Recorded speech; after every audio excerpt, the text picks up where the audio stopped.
আমি আন্দাজ করতে পারছি তুমি কে। কে? আমি কে?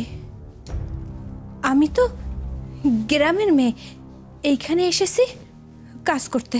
ভয় নেই ভাবি। উনি আরো বলেছেন যে এই গয়নাটা ওনার স্ত্রীর, পালকির।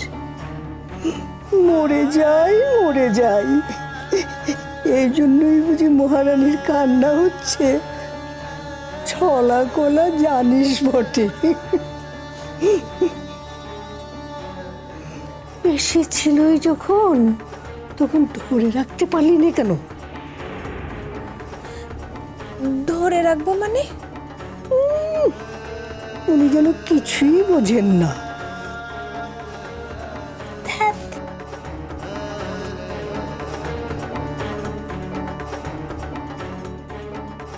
তবে না, এখনো সময় আসেনি। সময় এলে। দাদি, হ্যাঁ, আমি না একজনের কাছে ধরা পড়ে গেছি। কার কাছে? শরীফের কাছে। তারপরে? তারপরে আমি ওরে বলেছি ও যেন কাউরে কিছু না বলে। ঠিক করেছিস। যা, এখন তুই গোসল করে আয়গে, কিন্তু দেখিস আয়শা আর রুমানার কাছে ধরা পড়িস না। সাবধানে চলিস। যা।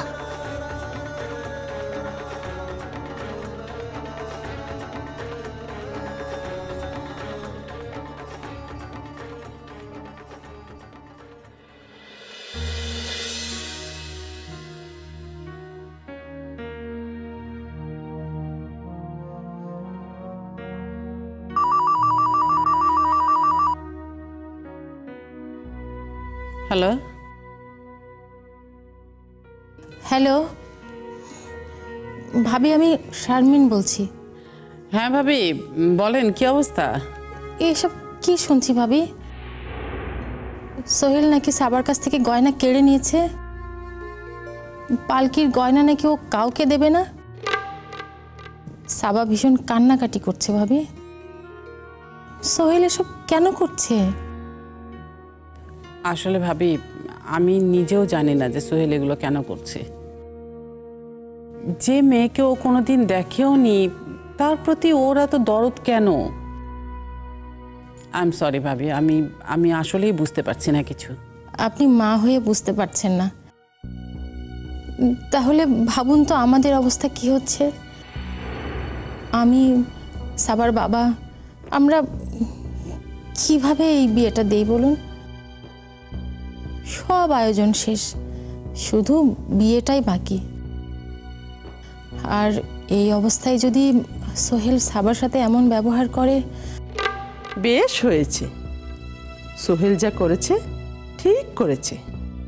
না না ভাবি, আপনি একদম চিন্তা করবেন না, সব ঠিক হয়ে যাবে।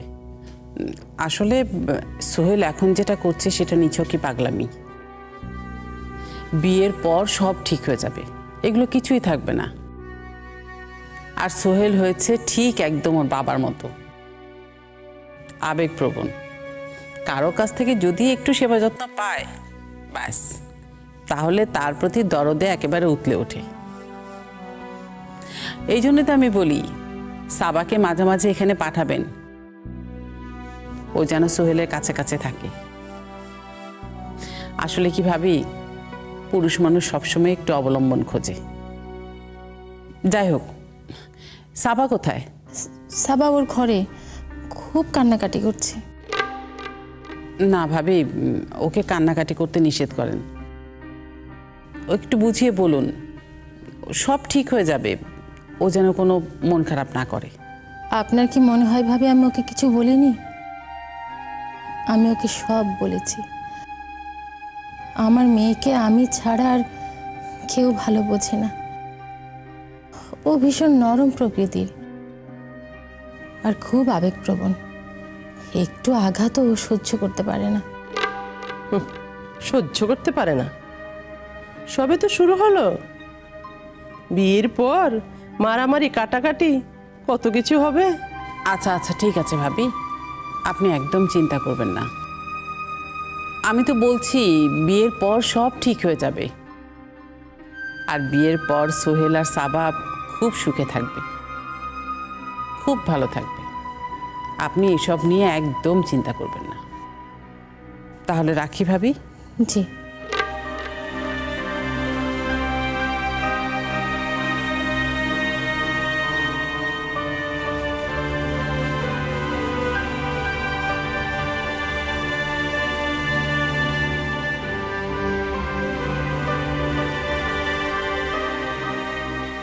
কি হয়েছে ভাবি? কে ফোন করেছিল? শারমিন ভাবি, সাবার মা। সত্যি সোহেল আজ যা করলো, লজ্জায় আমার একেবারে মাথা কাটা যাচ্ছে। আমার মান সম্মান কিছুই থাকছে না। ওর এই আদিক্ষেতা, পালকির প্রতি এত দরদ, সব সময় পালকি পালকি করা, আমি আমি জাস্ট আমি নিতে পারছি না। এগুলোর একটা হেস্তনেস্ত করা দরকার। কি করবে? সেটাই তো ভাবছি যে কি করব। যাই করো না কেন, আমার মনে হয় না সোহেল শুধরাবে। আসলে ইন্ধন দেওয়ার লোক আছে না। মানে তুমি কার কথা বলছো? বুঝতে পারছো না? ও, মার কথা বলছো তো? হ্যাঁ।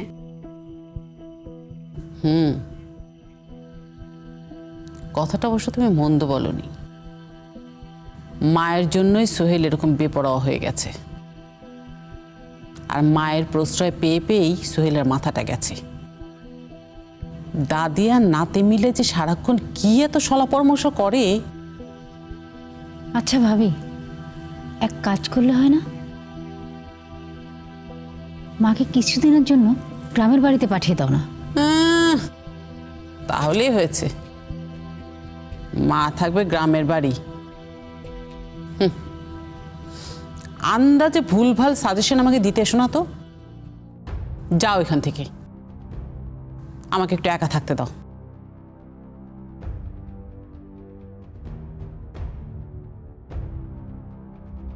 আপনি মা হয়ে বুঝতে পারছেন না, তাহলে ভাবুন তো আমাদের অবস্থা কি হচ্ছে। আমি, সাবার বাবা, আমরা কিভাবে এই বিয়েটা দেই বলুন?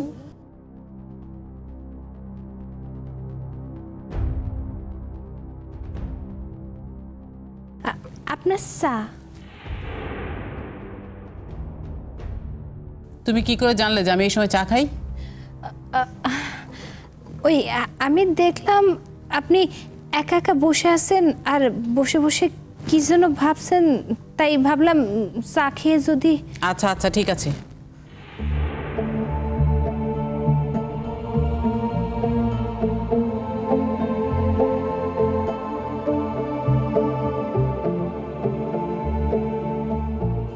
কি হলো, দাঁড়িয়ে আছো কেন? কিছু বলবে? আপনার যদি আরো কিছু লাগে। আমার আর কিছুই লাগবে না, তুমি যাও এখান থেকে।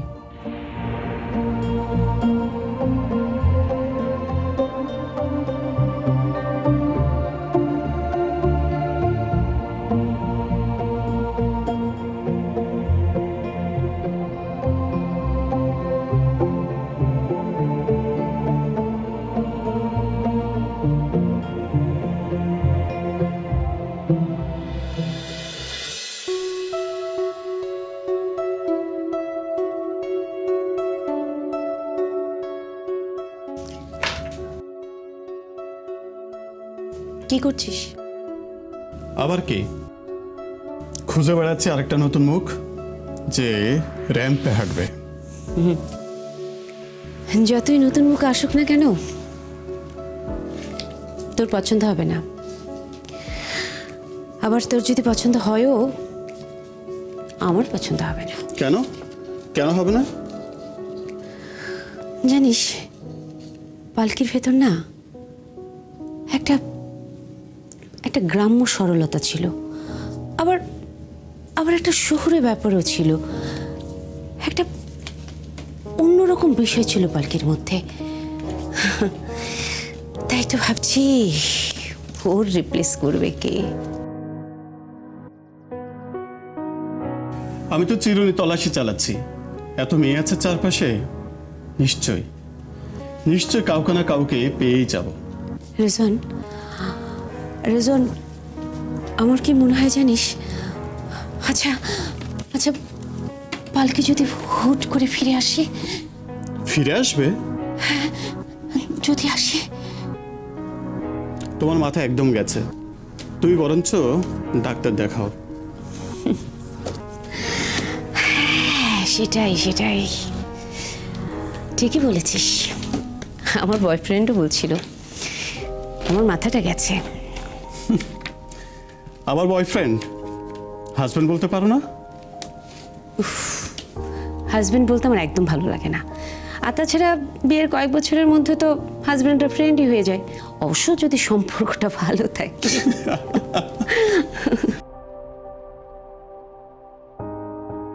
আসবো?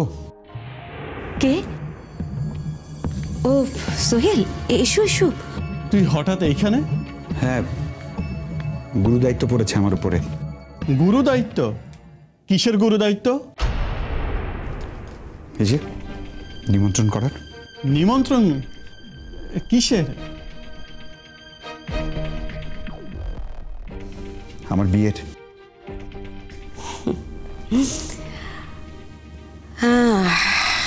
বিয়ের নিমন্ত্রণ করতে এসেছো? গুরু দায়িত্ব বলছো কেন? এটা তো তোমার জন্য অনেক বড় আনন্দের দায়িত্ব। না আপু, এটা আমার কাছে অতি গুরুত্বপূর্ণ গুরু দায়িত্ব। আর এই গুরু দায়িত্বের ভার আমি আর বইতে পারছি না। নাটক করবে না তো? নাটক করো না, নাটক আমার ভালো লাগে না। তোমাদের মতো পুরুষ মানুষদের না আমি ঠিক বুঝতে পারি না। তোমরা মুখে যা বলো মনে তা ভাবো না, আবার মনে যা ভাবো মুখে তা বলো না। আপু প্লিজ এভাবে বলবেন না, শুনতে খারাপ লাগে। কিভাবে বলবো? কিভাবে বলবো সোহেল? তোমার লজ্জা করছে না? তুমি নির্লজ্জের মতো বিয়ের নিমন্ত্রণ করতে এসছো। এসেছি, বাধ্য হয়ে এসেছি, কারণ আমি মায়ের কাছে প্রমিস করেছি যে আমি সাবাকে বিয়ে করব। বাহ বাহ বাহ, খুব ভালো, খুব ভালো, ভেরি গুড। মায়ের বাধ্য ছেলে।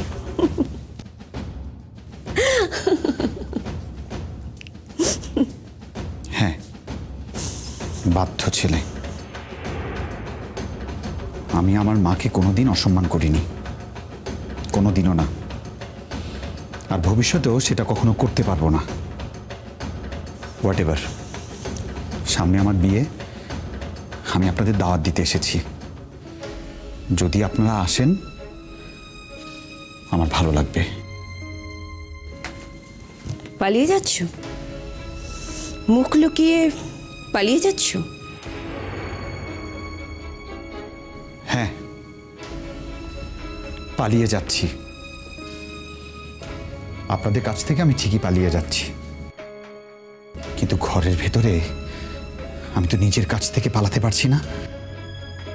কষ্ট হয়, যন্ত্রণা হয়। আজকে একটা সত্য কথা বলবো, আমার আমার আশেপাশে যে না দেখা অস্তিত্ব, সে পালকিকে আমি সত্যি সত্যি ভালোবেসে ফেলেছিলাম। ইয়েস, আই লাভ হার। আর এটা নিয়ে আমার মাঝে কোনো দ্বিধা নেই, সংকোচ নেই, নেই। সোহেল, সোহেল, সোহেল, ওকে আর ঢেকো না, অনেক যন্ত্রণা পাচ্ছে ও। ওকে তো আমি চিনি, ও সত্যিই পালকিকে ভালোবাসে।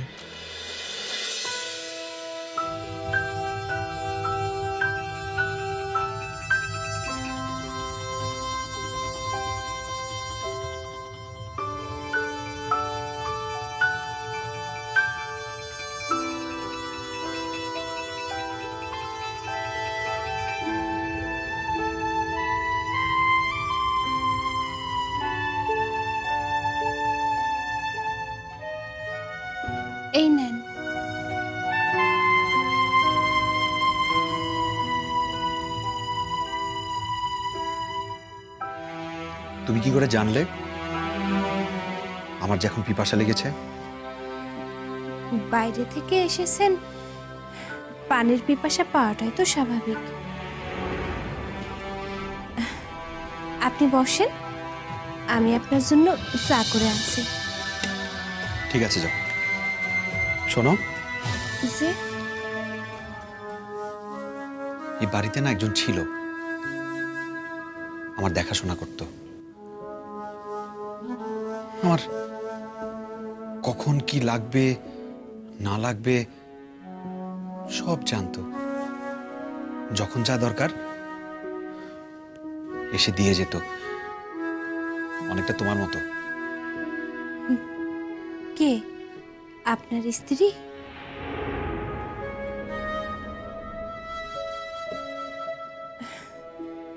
তিনি কই? তারে তো দেখি না।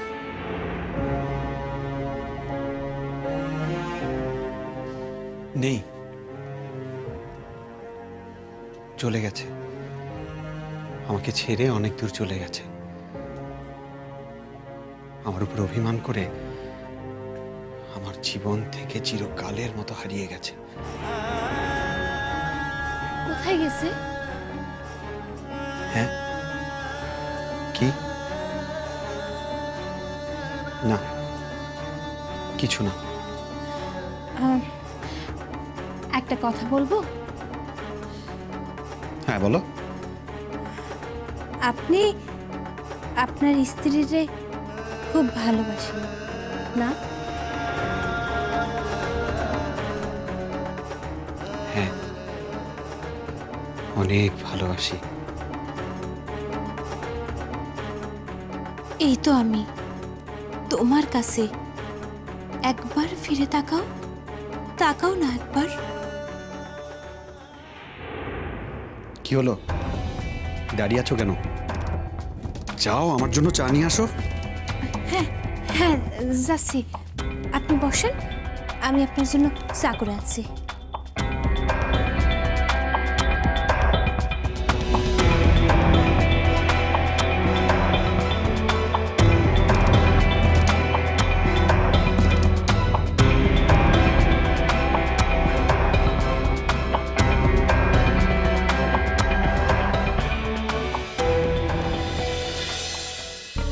সোহেল,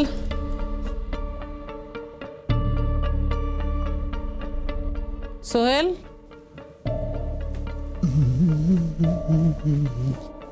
সোহেল, মা, তুমি? তোর সাথে আমার একটু কথা আছে। কি হলো, আমি কি বলছি শুনতে পাচ্ছিস? আমি জানি তুমি কি বলবে। জানিস যখন, তাহলে তুই এমন করিস কেন? একবারও ভেবে দেখোনি? একবারও ভেবে দেখোনি আমি কি চাই? একবারও জানতে চাওনি আমার মনের কি অবস্থা? চিৎকার করে, জোর করে, রাগারাগি করে, ঝগড়া করে তোমরা সবাই তোমাদের সিদ্ধান্তে অটল থেকেছো। আপনারে আমার অনেক ভয় লাগে। আমাকে ভয় লাগে? আমাকে ভয় লাগার কি আছে? আপনি অনেক রাগী তো, তাই।